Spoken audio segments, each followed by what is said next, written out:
So there are a lot of figures with a lot of hype going into 2025 in the world of Transformers. The Titan-class Star Convoy, the Studio Series 86 Devastator, that awesome-looking Megatronus figure, a Superion that looks like he can actually pose, and even in the world of third-party, there's stuff like New Age Romulus and the re-release of Devil Saver Troublemaker. But one of the most impressive ones to me is the Legacy Robots in Disguise Omega Prime, an absolutely stunning figure, and one that hits a sweet spot for me. Because Robots in Disguise, along with Beast Wars, were some of the earliest Transformers shows I remember watching. Now, I didn't have the Optimus Prime from the show, but you better believe I had Motor and Midnight Express, and I loved them. And unfortunately, it seems as though I missed my window of opportunity to order it. Unless a certain company were nice enough to send me a sample. I'm a good furball, you can trust me with it. Nah, I'm no e-beggar. Do I look like Boogie? I'm less hairy for one. But I decided on something. If I couldn't get the big expensive one, I'll go for the classic. Which was actually more expensive than the pre-order would have been. Shut up!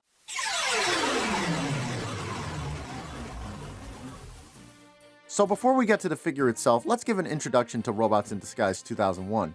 After the failure of Beast Wars Neo in Japan, Takara and animation company Studio Galab, the producers of Yu-Gi-Oh!, which this channel used to be about until I realized the art of making Yu-Gi-Oh! Content is just complaining about the state of the game non-stop. Every time Paul says it's over, his ears grow another centimeter.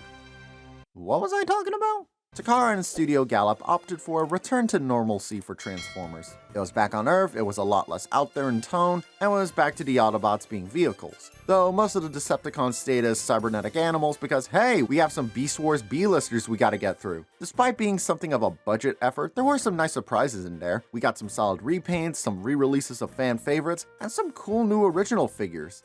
I mean, any toy line where Megatron is a six-changer is doing something right. Especially when one of the forms is a creepy hand. But the largest size class out here in America, aside from an uncancelled Optimus Primal, was the Big Red Machine himself, along with fellow Autobot heavyweight Ultra Magnus. And they're definitely some of the most unique takes on these two we've ever gotten. How so? Well, let's start with Optimus Prime himself. And immediately we're going with a very different take. Since his inception, even in crazy spin-offs, including one where he was a human passing alien, Optimus Prime could still turn into a semi-truck, usually with a familiar red and blue color scheme. But now we got an almost entirely red fire engine. It's also definitely a lot more geared towards the science fiction side of vehicles, right down to the crazy sci-fi writing on the side. And I love it! This truck looks remarkably stylish and actually believable as a futuristic Japanese fire truck. The rounded front, the gray grills, the rubber tires and chrome hubcaps, and the exposed head? I kind of love how in the Legacy figure they fixed this by letting him tilt the head down. The power of modern engineering! Oh well, I'll just use the logic some people I've argued with use to defend crap Cybertronian vehicles. It's a futuristic truck, maybe their logic is different. Get a look at this ladder. That's how I'm feeling right now.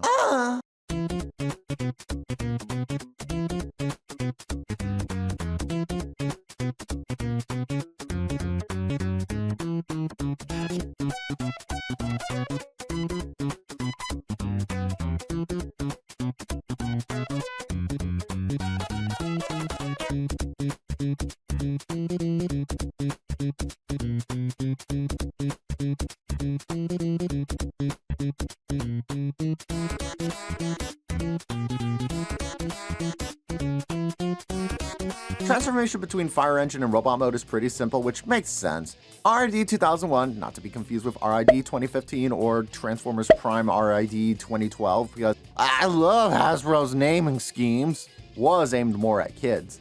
Though I will say I am impressed how much is neatly tidied away and packed considering how chunky this lad is. And Optimus Prime here looks really nice for the time. Remember, we were just coming off from the Beast era and you can still see that more naturalistic rounded design mixed with standard G1 squares in bulk. And you know what? I think he looks great. He looks very stylized, but familiar. I'm a sucker for a fresh take on Optimus, and this is a really fun one. I love the sirens at the back, I adore the face sculpt, the muscular look actually fits rather well. The only bit I think kinda takes away from the overall design are the legs. The upper legs are fine, but the calves leave a lot to be desired. They're just so big and cumbersome, it's like he's wearing boots too big for him. Which is funny because inside those legs, he ain't got no shins. And the backpack for the gimmick is a bit large, but it's still manageable. Being this was a budget-oriented line and on the tail end of Beast Machines, the articulation is fine.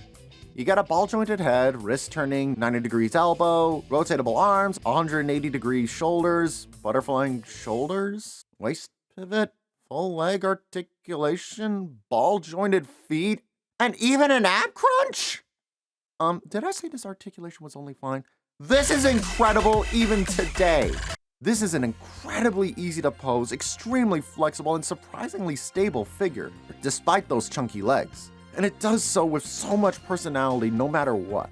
You can even do a dynamic pose standing on one foot, so we're already on a great start. As for the rest of the truck back, you can do this mega mode, which is pretty cool, but that's not the mode we're here for.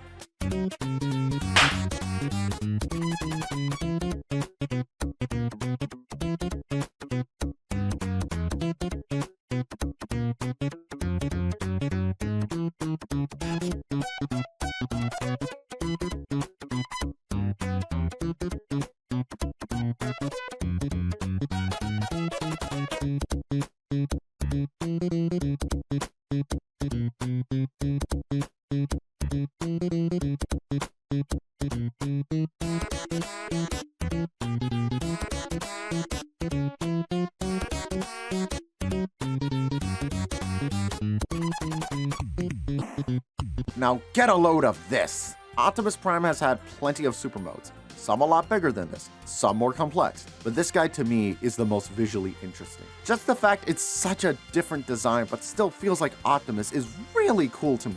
He looks completely transformed, almost like a Zybot. The red and silver color scheme looks remarkably nice with some great chroma, and all the upgraded parts do feel rather substantial. Plus, I always did like the red sash he gains with it. Doesn't he just look dapper? Just get a load of those butt-kicking boots. I still love Super Armada Prime, but these two are seriously duking it out in terms of my favorite. What helps is the articulation is still rather nice. While a bit more limited with all the armor, such as no ankle pivots, and clunkier waist and butterflying, it's still very workable, and now you have hands on a ball joint with thumb articulation. So you get plenty of personality in each pose. Though I will say be careful posing this thing because the head armor really likes to pop off. I bet this will be fixed for the Legacy version. Now before we move on, we got some fun gimmicks, including this button on the back, which lights up the sirens and activates voice gimmickry. Autobots, transform! Optimus Prime, maximize! On his ladder, you have the end, which pressing a button gets 2 spring-loaded guns, and under the ladder, by messing around with it and pressing a button, you get several rocket launchers in a row, which is just awesome. Gotta love that a vehicle made for saving lives can still be made deadly. Also, I appreciate that the ladder can double as a figure stand, though do be careful about putting it on his shoulder. Overall, Optimus Prime, or I guess is a fantastic figure. You get a lot of bang for your buck, especially impressive given that he was $30 in 2001, which adjusted for inflation is about $52 today. $50 and he's packing much more than even a lot of modern day leader figures. This guy would easily be made a commander class these days, which he kinda has been in a weird way. Oh well, but it's not all about him. Let's strip him for now and let's move on to Ultra. Oh wait, here's the super base form for the armor. Ultra Magnus. Ultra Magnus's truck form, quite frankly, is even better than Optimus's fire truck. While it may not have the big ladder, it does look a lot tidier in a lot of ways. No obvious robot heads for one. Kind of. It's also just impressively long, like this guy is packing some serious muscle. Get a load of that bumper for starters. Just let someone try to get away when Ultra Magnus comes driving down. You also get some nice room for the cannons on the back, more of that later, and even some space in the trunk for any vehicles that can fit. Gotta love a toy that can hold other toys. I'm sure moms around the world appreciated that. Also, it's flat enough at the top that you could have some robots fight on top of Ultra Magnus, which is pretty dang awesome. Though sadly, the roof on the front apparently is given up at some point. It just doesn't want to go down all the way. Also, hello Omega Prime's head, how are you today? You can also remove the trailer if you'd like, which actually that looks really weird. Let's transform him right away.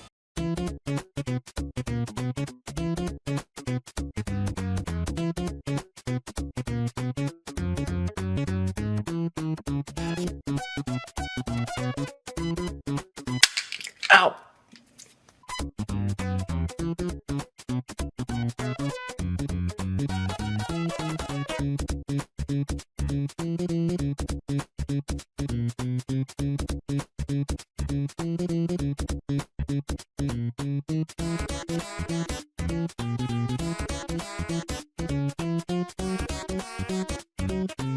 You go back in there. You're not ready yet.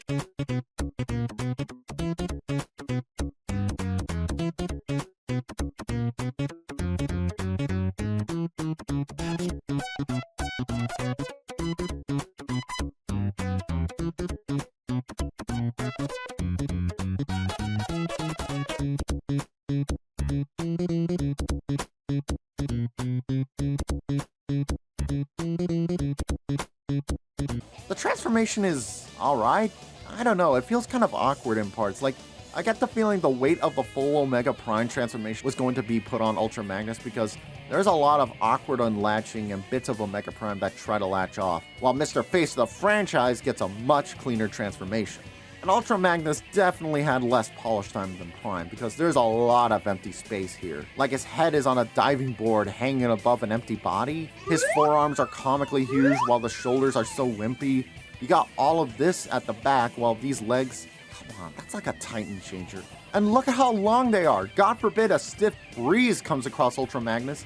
And like, it's trying to have articulation. Good God, he's trying. The head's really nice and the arms are good for the time, and it even has finger articulation, but the legs feel so awkward moving them about. Like the knee joints are here and that's just wrong. And a lot of the poses he tries to do just look wrong. Optimus may be insanely advanced for the time, but Ultra Magnus? Armada was on the horizon is all I'm gonna say. Speaking of gimmicks, however, Ultra Magnus's gun is pretty cool actually. 2 barrels that can form 1 rifle is already nice, but it also has some stubs on them as well as his body. They work with this button on the back where he has some stock phrases, Ultra Magnus, transform! but plugging them in results in different gun noises depending on which gun is out and connected.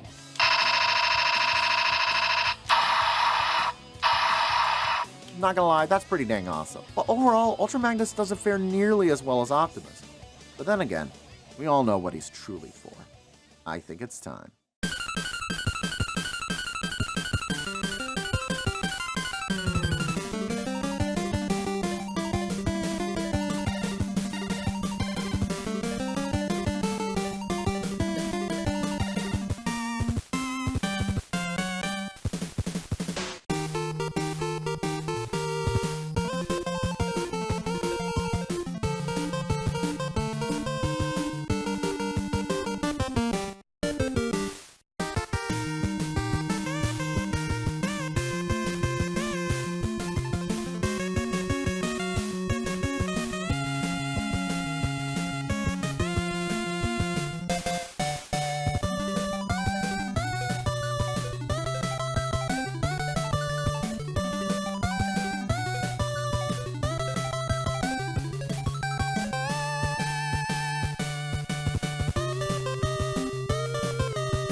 Holy crap.